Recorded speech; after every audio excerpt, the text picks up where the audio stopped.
Hello online students. In this video I want to give you some feedback about your Module 6 work and to give you some more direction about your TED analysis papers. As you saw in Module 6, we're in a transition period because of the recent changes to the MLA style manual. So first, some general observations. I see most of you trying to cite your work carefully and well.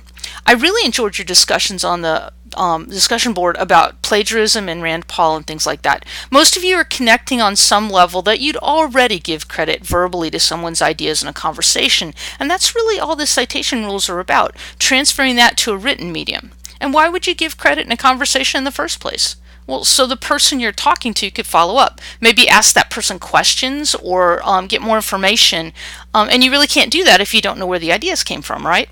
So this assignment was really about learning to give credit to a source and to fairly communicate its ideas in writing. Some of the mistakes I'm seeing are my own fault for not updating your assignment sheet, but they're really simple fixes. So let me show you this for a minute. So first of all, whenever you mention a source, when you're first starting out, you need to identify the author, the title of the work, and its main idea. And I would suggest in your TED paper that you do this at the very beginning as sort of a lead-off. An example might be in the TED Talk, The Power of Believing You Can Improve, Carol Dweck argues that a growth mindset is more beneficial to students than a fixed one. Now, I need to put this into a clear model in my assignment sheet itself, and I think this will save some students loads of trouble. Next, when you're citing something, if you'll notice in the transcripts, they have timestamps in them. Let me go back to that real quick. Here, this is Carol Dweck's transcript, and you can see here that there are these little timestamps on the transcript. So if you take some text from any of these things, you can use these numbers to sort of cite it. And that's kind of what I've done here if we go back.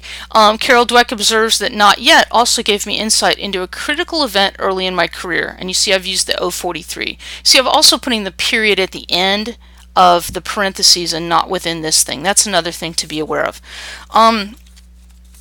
So notice that you don't have to cite her name in the parentheses after her quote as long as you've identified her in the sentence or the paragraph and it's clear that she's the source. I'd use the speaker's name as a topic sentence in each paragraph to organize more clearly and keep the sources straight.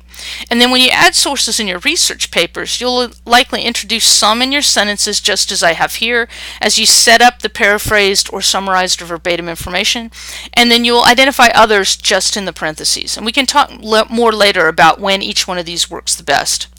As you go through your talk, make sure you're using present tense to keep the focus on the ideas and the flow of the talk, rather than on the past tense story of who did what when.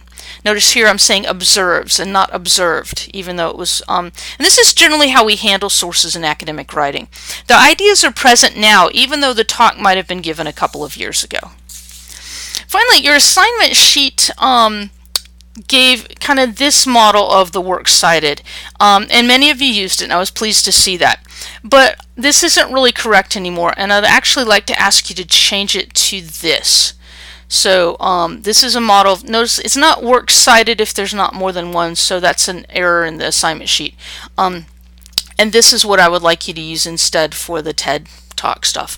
I'll make sure that a copy of this gets into your course so that you can do it.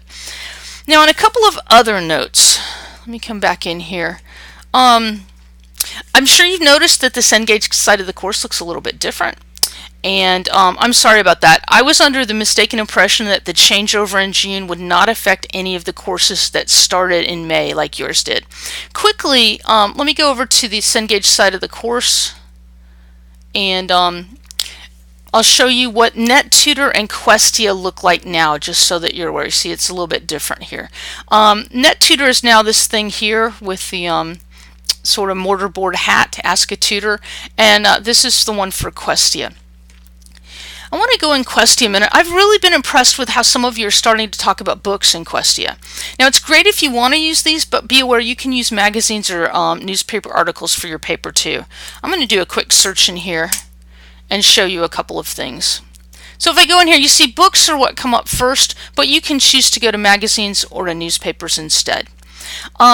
Now, I will not demand that you use the academic journals if you don't want to. I think freshmen often don't have the kind of expert knowledge that makes them useful for the scope of a project.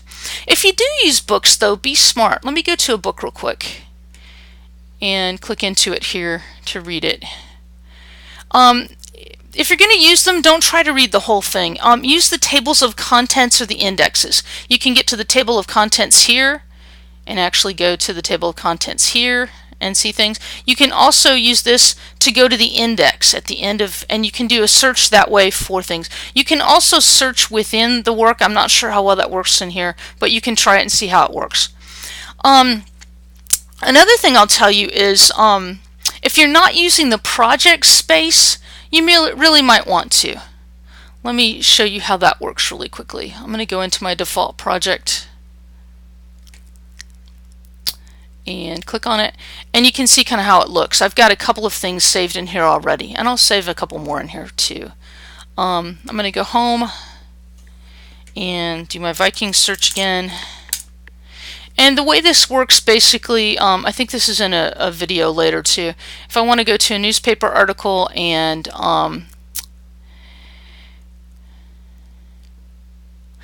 click on an article at random, here we go.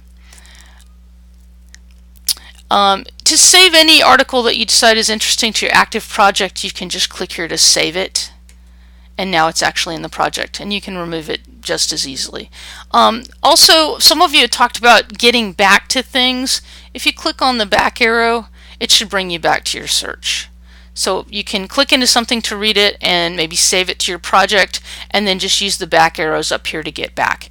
Now be aware that starting in Module 7, you're asked to include your annotated bibliography entries and some notes in your Questia project assignments. This is so I can see that you're making progress towards the 10 entries in the final annotated bibliography and help you correct any formatting problems before you get to your final paper draft.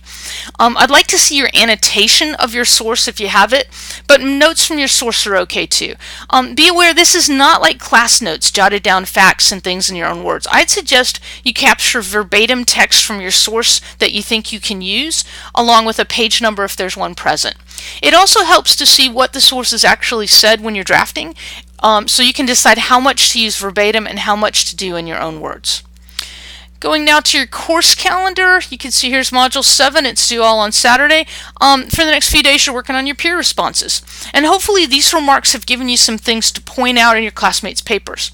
I'd also suggest as you begin revising in Module 8 that you look at all the papers, because several of your classmates are doing a really great job with the organization and analysis that I've been describing. Finally, feel free to contact me with questions or concerns. You're at the halfway point now, a little over. Let me know how I can help you finish strong. And as always, thanks for your hard work and your support of each other. I'm really pleased with your progress.